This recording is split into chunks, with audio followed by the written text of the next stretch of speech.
ओम नमोर्यंताणं नमो सिद्धाणं नमो आर्याणं नमो वज्रायाणं नमो लोहे सव्वसाहुणं।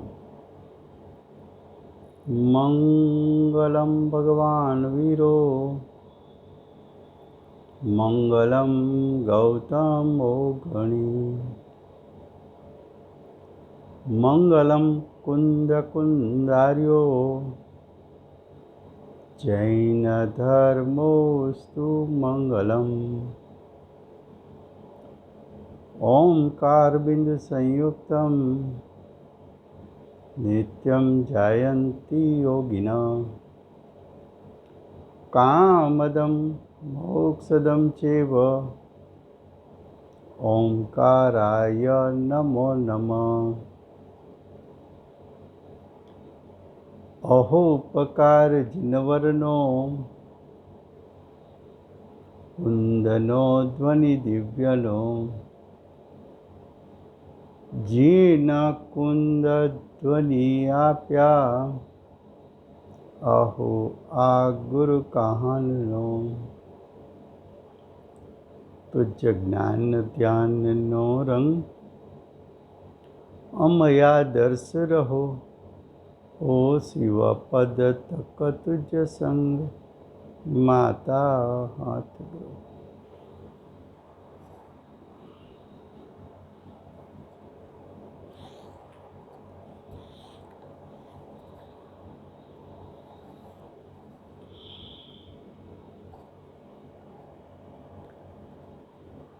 सुड़तालीस शक्ति का विषय चल रहा है। उसमें आज हमें 26वीं शक्ति साधारण असाधारण साधारण असाधारण धर्मत्व शक्ति, उस शक्ति की आज चर्चा करनी है।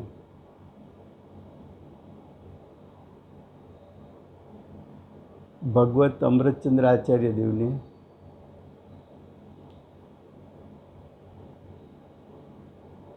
आत्मा के अनुभूति के समय में भावश्रुत द्वारा जो आत्मा को जाना, आत्म स्वभाव को जाना,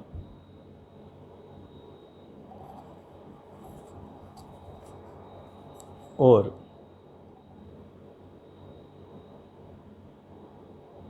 आत्मा की अनंत शक्ति को भी जाना,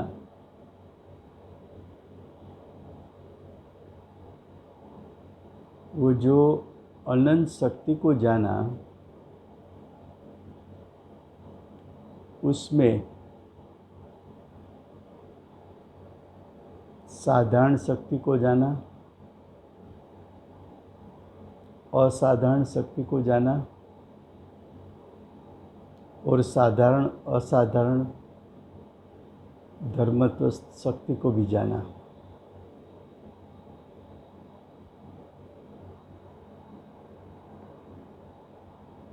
अनुभव पूर्वक जो शक्तियों को जाना, उसको जानकर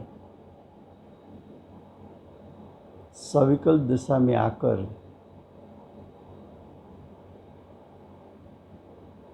आत्मा की महिमा दिखाने के लिए आत्मा की शक्तियों की भी महिमा बताई।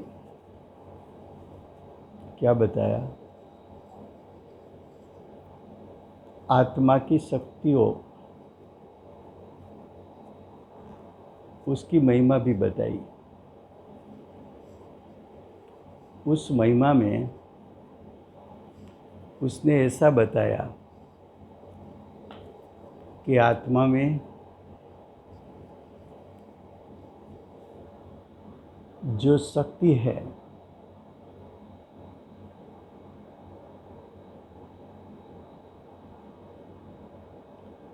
उसके पहले परिभाषा बताई।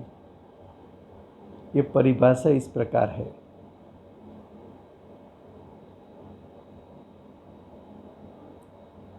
स्वपर में समान,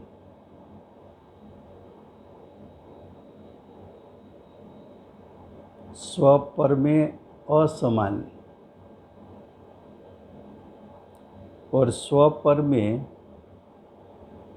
समान असमान, ऐसे 3 प्रकार के भावों यानी शक्तियों उसके धारण स्वरूप साधारण, असाधारण, साधारण असाधारण धर्मत्व शक्ति। फिर से 3 शब्द प्रयोग किया है। एक शब्द है साधारण,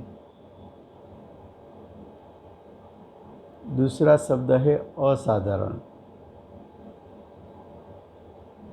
तीसरा शब्द है साधारण असाधारण।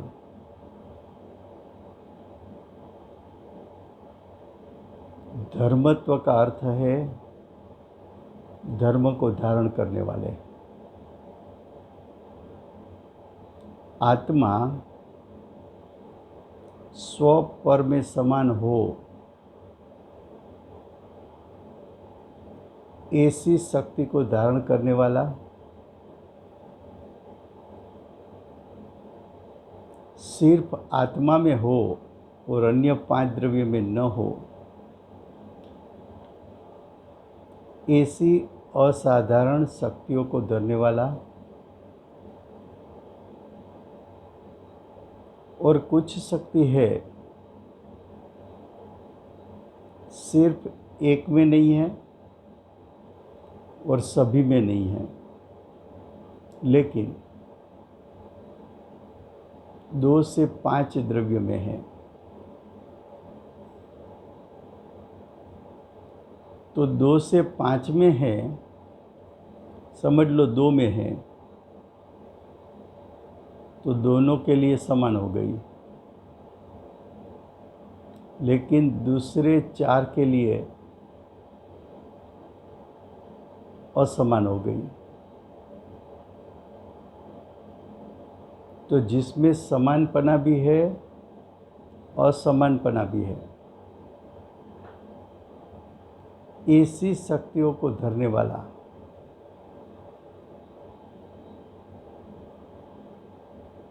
फिर से आत्मा अनंत धर्मात्मक है।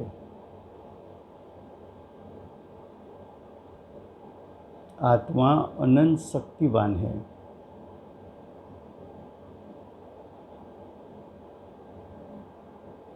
आत्मा अनंत गुणात्मक है।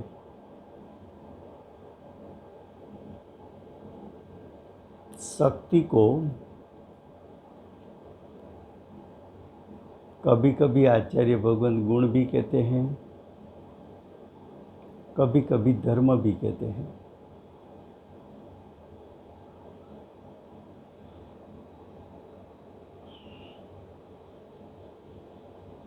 आत्मा की अनंत शक्ति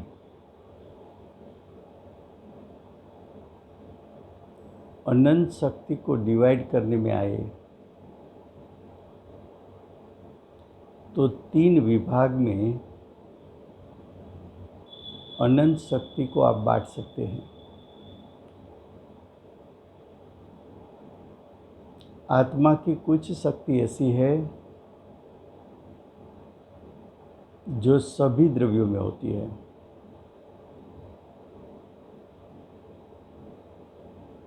कुछ शक्ति ऐसी है सिर्फ आत्मा में होती है, दूसरे 5 द्रव्यों में नहीं होती। और कुछ शक्ति ऐसी है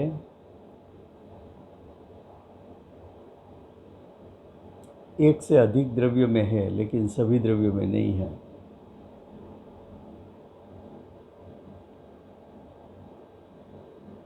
तो सभी द्रव्यों में है,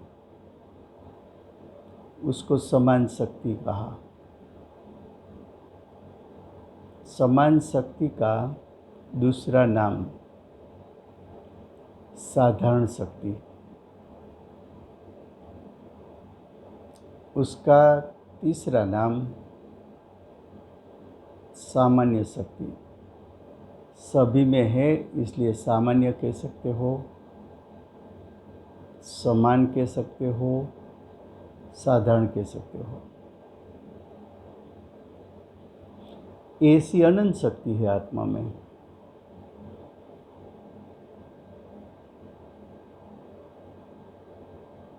अब असमान शक्ति सिर्फ एक आत्मा में है, दूसरे 5 द्रव्यों में नहीं है।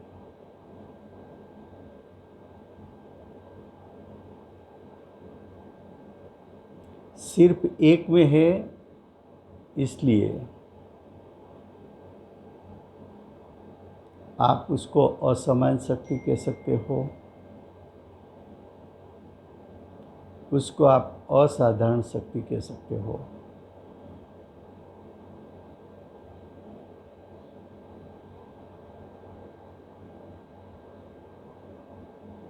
वो असाधारण शक्ति भी आत्मा में अनंत है।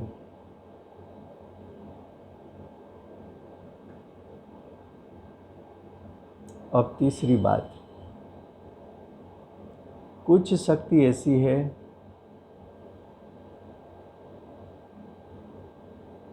दो द्रव्यों में हो, 2 से 5 द्रव्यों में हो। अगर समझ लो 2 में है तो 2 के लिए समान हो गई, दूसरे 4 के लिए असमान हो गई।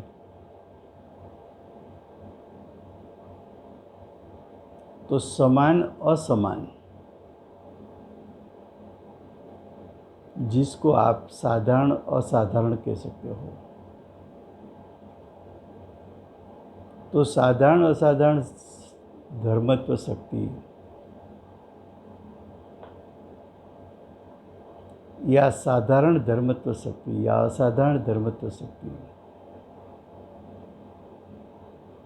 सब शक्ति अनंत अनंत जीव में है।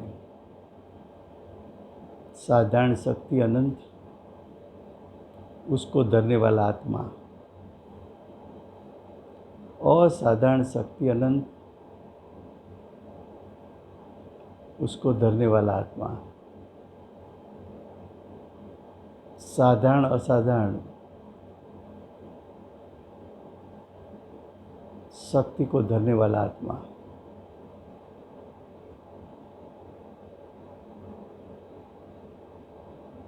साधारण शक्ति अनंत, असाधारण शक्ति अनंत, साधारण असाधारण शक्ति अनंत।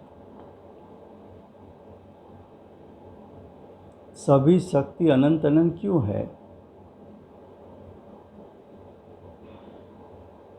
तो कि आत्मा की सभी शक्ति मिला के अनंत शक्ति है।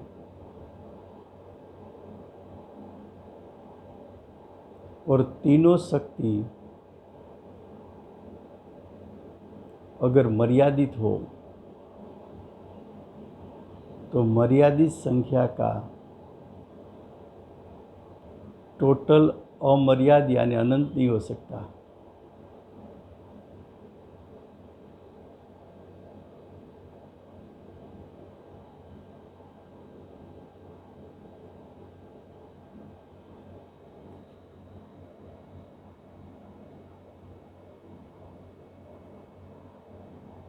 आत्मा में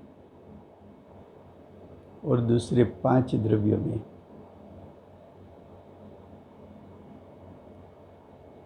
अस्तित्व गुण, वस्तुत्व गुण, द्रव्यत्व गुण, प्रमेयत्व गुण, अगुरु लघुत्व गुण और प्रदेशत्व गुण।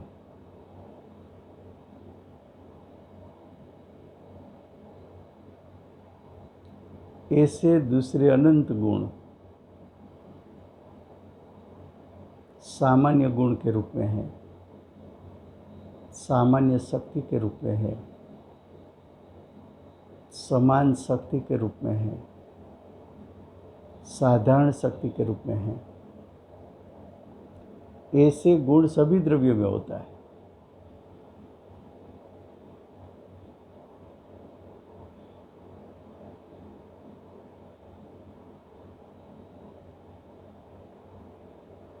जिसको 100 पर समान शक्ति कहने में आती है,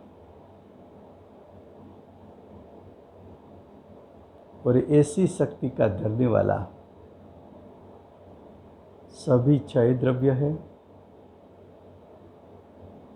और ऐसी शक्तियों का धरने वाला तेरा आत्मा भी है।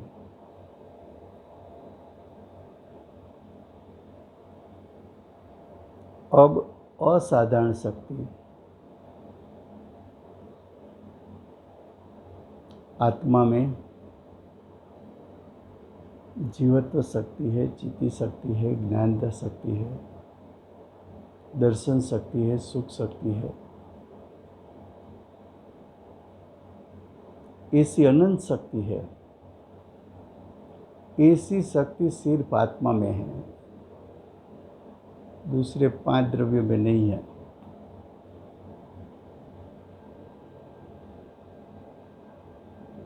ऐसी शक्ति को धारण करने वाला आत्मा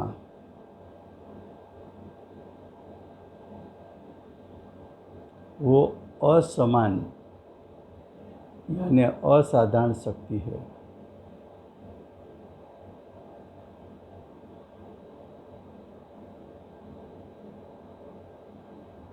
लेकिन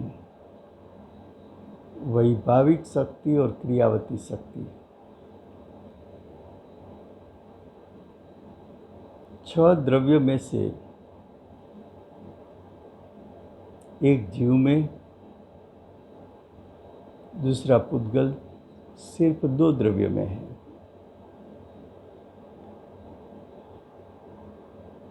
जिस प्रकार क्रियावती शक्ति 2 द्रव्यों में है और वैभाविक शक्ति भी 2 द्रव्यों में है।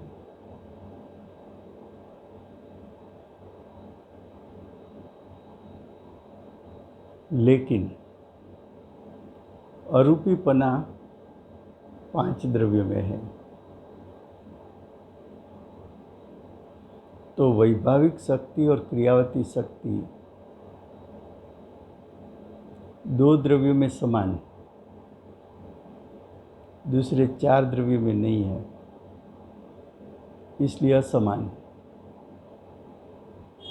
2 द्रव्यों में है इसलिए साधारण,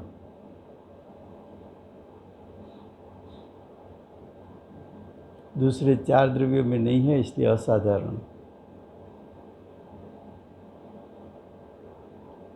अरूपीपना 5 द्रव्यों में है इसलिए साधारण,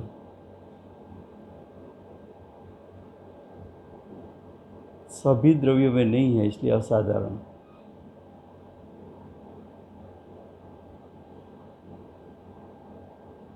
तो क्रियावती शक्ति, वैभाविक शक्ति, अरूपीपना ऐसी अनंत शक्ति जो 2 से 5 द्रव्य में है, जिसमें साधारण असाधारणपना है,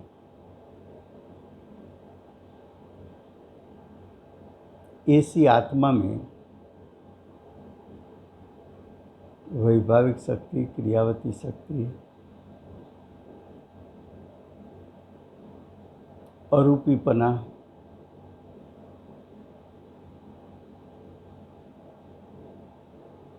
ये सब साधारण असाधारण शक्ति है, और ऐसी अनंत शक्ति है आत्मा में।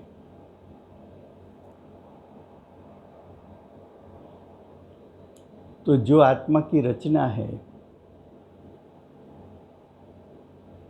किसी ने बनाई नहीं, सहज अनादि से है और जो अनंत काल तक रहेगी, ऐसे तेरे आत्मा को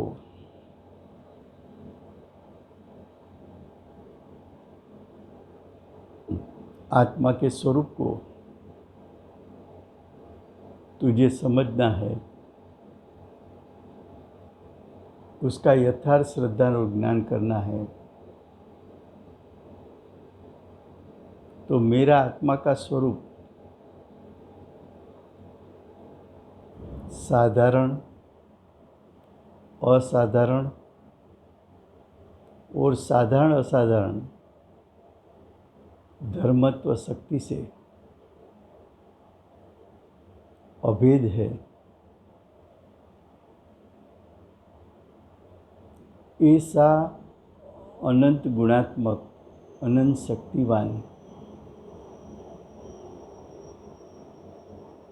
विनायक को तुझे लक्ष्य में लेना पड़ेगा।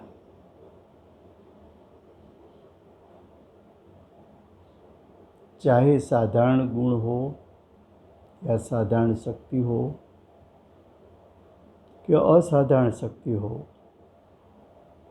कि साधारण असाधारण शक्ति हो, सब शक्ति आत्मा के अंदर अभेद है,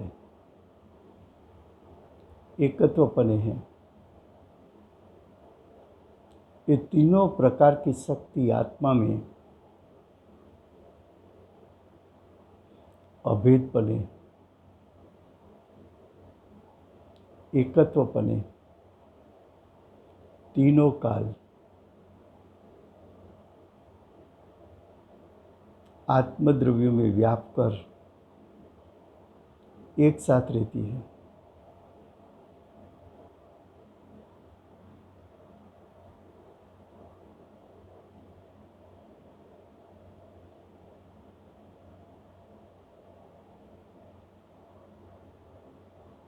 छह द्रव्य समान है, वो जब बताना होता है तब जीव का स्वरूप साधारण शक्ति से निरूपित किया जाता है।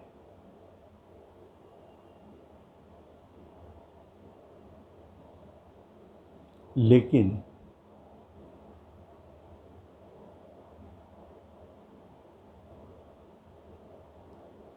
विनायक स्वभाव की प्राप्ति, ऐसा प्रयोजन की जब बात करते हैं, आत्मा की अनुभूति की जब बात करते हैं, तब छह द्रव्यों में से आत्मा की सत्ता को भिन्न करने के लिए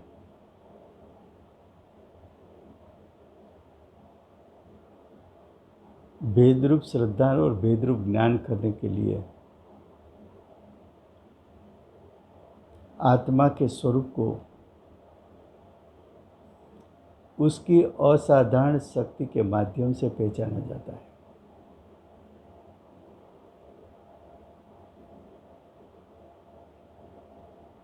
आत्मा में आत्मा कैसा है, तो कि आत्मा में ज्ञान और सुख शक्ति से भरा हुआ है।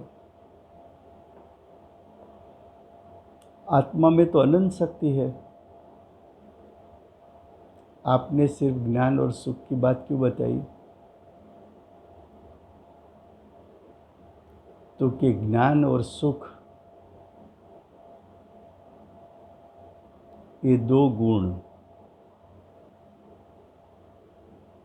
सिर्फ आत्मा में है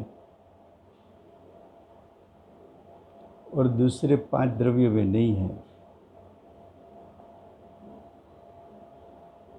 तुझे आत्मा को ग्रहण करना है, तुझे ज्ञायक को ग्रहण करना है, तुझे ज्ञायक का लक्ष्य करना है,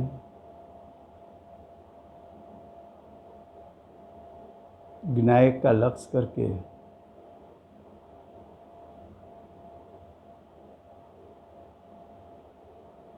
विनायक की प्राप्ति करना है। तो 6 द्रव्य से विनायक का स्वरूप उसके असाधारण लक्षण के माध्यम से विनायक का स्वरूप भिन्न बता के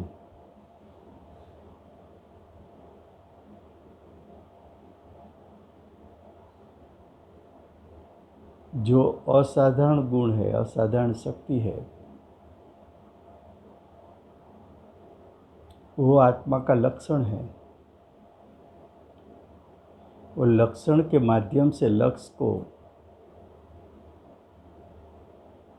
ग्रहण करा के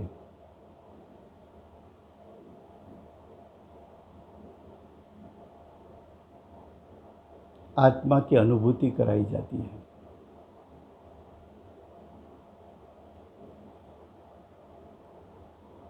ज्ञान और सुख सिर्फ आत्मा में है, दूसरे 5 द्रव्यों में नहीं है। तुझे आत्मा की पहचान करनी है, आत्म स्वभाव को ग्रहण करना है, तो ज्ञान और सुख गुण वेदनभूत गुण है, और उसमें ज्ञान तो वेदनभूत भी है और स्वपर प्रकाशक भी है।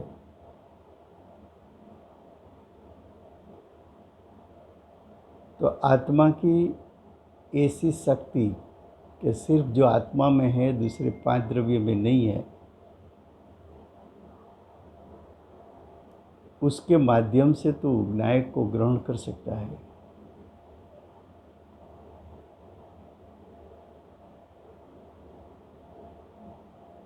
असाधारण गुण को, असाधारण शक्ति को आत्मा का लक्षण बताया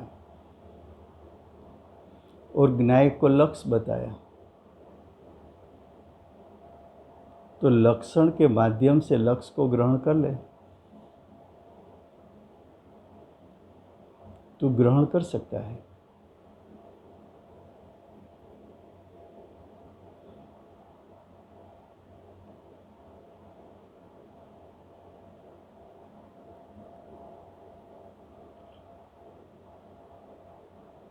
दूसरा,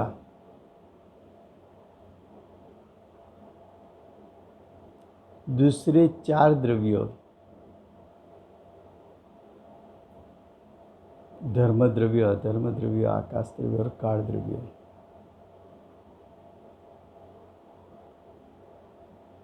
उसका जो असाधारण लक्षण है,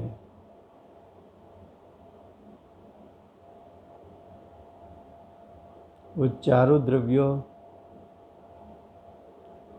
उसके असाधारण गुण, धर्म द्रव्य का असाधारण शक्ति, गति हेतुत्व,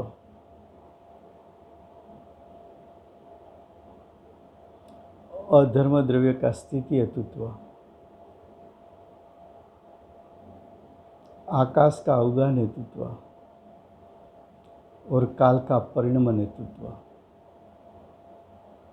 ये चारों द्रव्य का असाधारण गुण के कारण वो चारों द्रव्य का स्वभाव निमित्त स्वभाव है।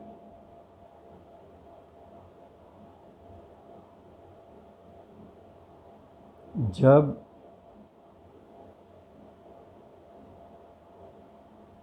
जीव ये 4 द्रव्यों का असाधारण गुण निमित्त स्वभावी है, ऐसा जब जान लेता है, तब मेरा ज्ञायक और मैं तीनों का निमित्त हो सके, ऐसा स्वभाव वाला नहीं है। ऐसा यथार्थ ज्ञान होने से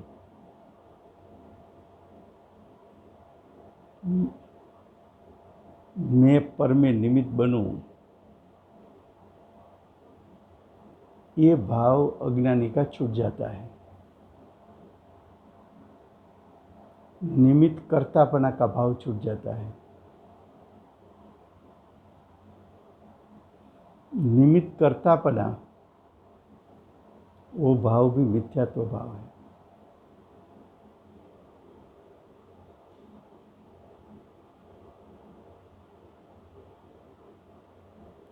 वैभाविक शक्ति दो द्रव्य में है, जीव और पुद्गल में।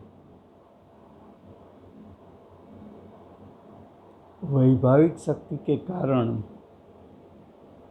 जीव में विभाव करने की योग्यता है,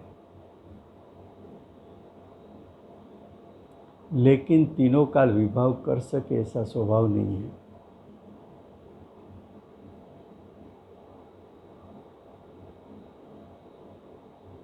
योग्यता रूप परिणाम छूट सकता है।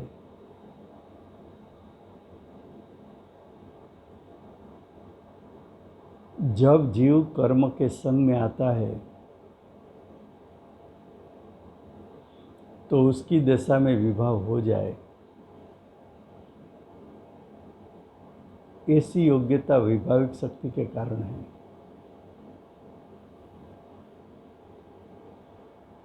और जीव के विभाव में विभाव रूप परिणामित द्रव्य ही निमित्त होता है। जो द्रव्य कर्म है वो भी पुद्गल का विभाव रूप परिणाम है। ये द्रव्य कर्म का उदय और जीव को उसमें जुड़ना, तो कर्म में जुड़ने से जीव की सत्ता में विभाव उत्पन्न होता है। ऐसा एक निमित्त नैमित्तिक संबंध वैभाविक शक्ति के कारण उत्पन्न होता है।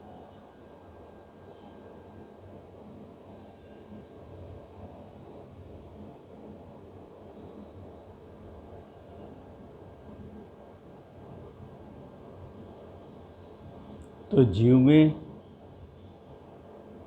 अनंत सामान्य शक्ति है,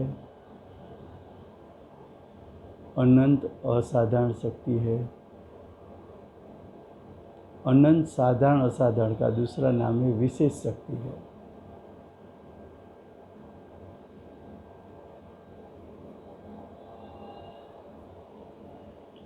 सभी शक्ति अनंत है,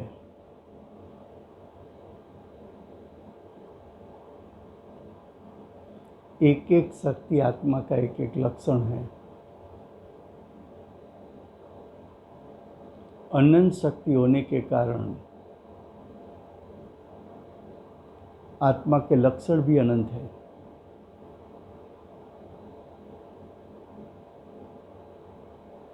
लेकिन परद्रव्य से भिन्न करने के लिए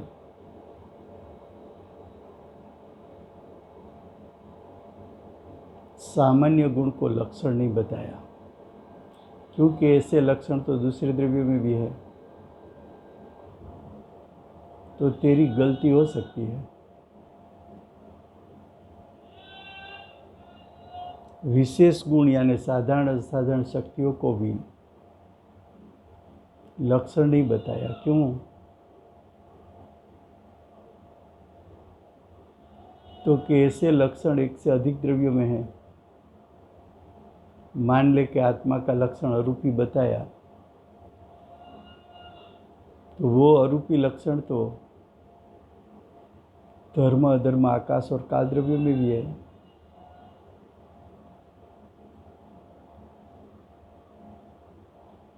स्वपर के बीच में भेद रूप श्रद्धा और ज्ञान करना है।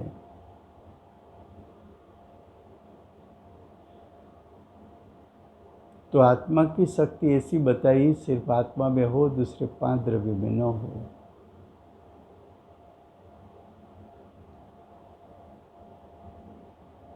लेकिन ऐसी शक्ति तो आत्मा में अनंत है, और साधारण शक्ति भी आत्मा में अनंत है। तो फिर ऐसी शक्ति बताई कि जो सिर्फ तेरे वेदन में आती है। तो वेदन में आने वाली 2 शक्ति है, एक सुख शक्ति दूसरी ज्ञान शक्ति। अगर दो शक्ति में भी तुझे कुछ पसंद करना है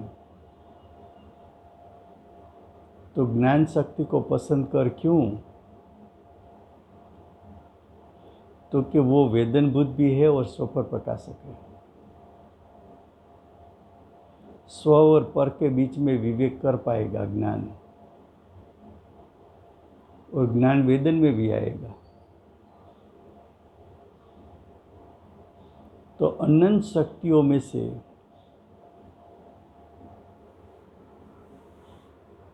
ज्ञान को आत्मा का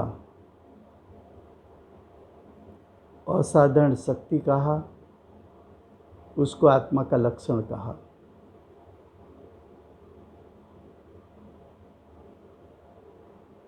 पूरे समयसार शास्त्र में कुनकुंद आचार्य देव ने ज्ञायक को ग्रहण करने के लिए जो विधि और रीत बताई, उसमें से एक विधि और रीत ऐसी है कि लक्षण के माध्यम से लक्ष्य को ग्रहण कर ले।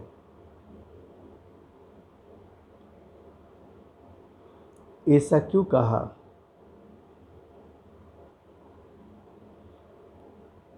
तो कि एक एक शक्ति लक्षण है, और लक्षण त्रिकाल होता है, और लक्षण लक्ष्य में अभेद होता है।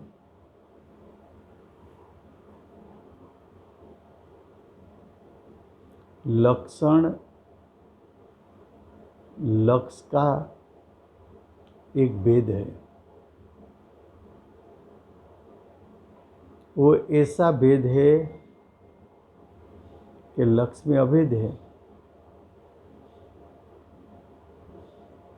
तो भेद के माध्यम से तू अभेद को ग्रहण कर सके,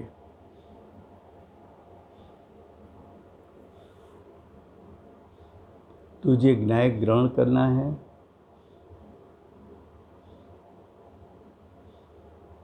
तुझे ज्ञायक ग्रहण करना है तो उसका लक्षण ज्ञान असाधारण लक्षण है, और प्रति समय जानन क्रिया हो रही है, वो तेरे वेदन में आती है। वो जानन क्रिया ज्ञान का कार्य है, और ज्ञान गुण ज्ञान शक्ति आत्मा में अभेद है।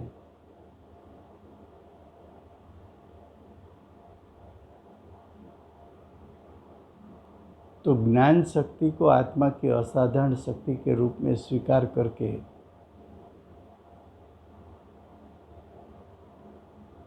ज्ञान शक्ति के माध्यम से ज्ञायक को ग्रहण करके आत्मा की अनुभूति कराना,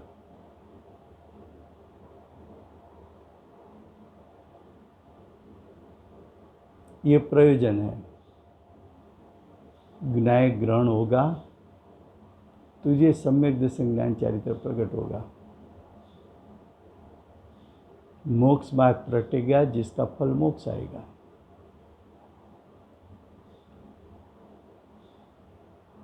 तो पहले बताया कि आत्मा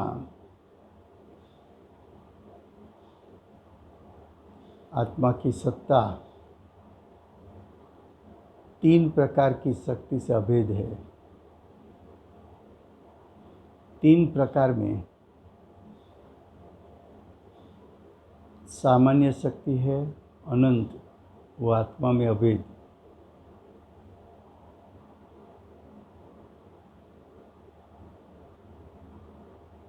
तो साधारण अनंत शक्ति आत्मा में अभेद, असाधारण अनंत शक्ति आत्मा में अभेद, साधारण असाधारण शक्ति आत्मा में अभेद। ये सभी शक्ति को धारण करने वाला, इसलिए धर्मत्व शब्द प्रयोग किया।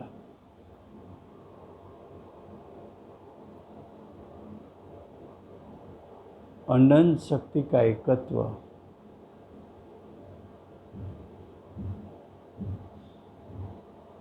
अनंत शक्ति का एकत्व, वो विनायक का स्वरूप। ये विनायक का स्वरूप दृष्टि का विषय।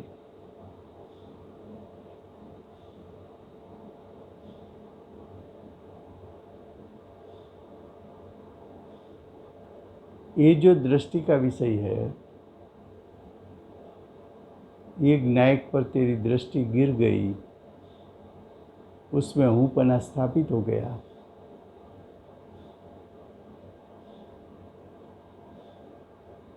तो तुझे सम्यक दर्शन, सम्यक ज्ञान, सम्यक चारित्र प्रकट होगा।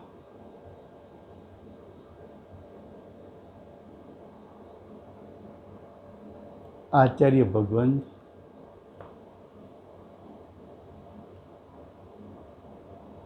तुझे इस प्रकार शक्ति के माध्यम से,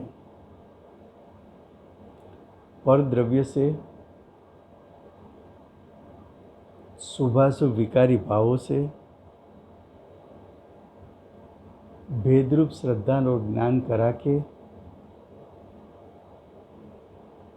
विनायक पर अंतर्दृष्टि करा के आत्मा की अनंत शक्तियों को शुद्धता रूप परिणमित करा के स्वद्रव्य का अनुभव कराना चाहते हैं।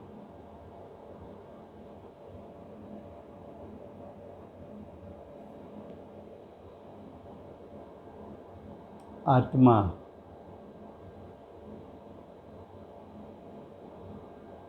अनंत शक्तियों का पिंड,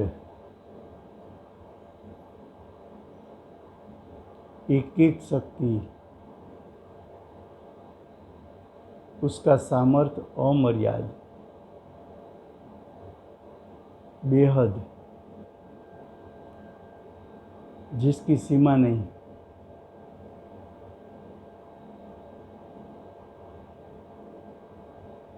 ऐसी अनंत शक्तियों का पिंड, ऐसी अनंत शक्तियों का जहाँ एकत्व है,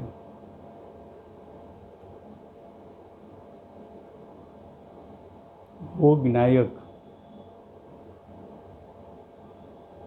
पर जब दृष्टि गिरती है, तब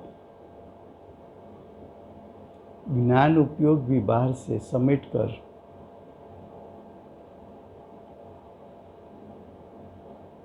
विनायक को लपेटने के लिए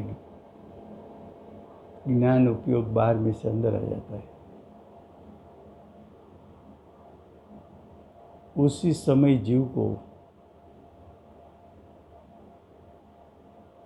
आत्मा की अनुभूति होती है और उसी समय भाव से ज्ञान प्रकटता है। उसी समय भाव से ज्ञान अनंत सामान्य शक्ति को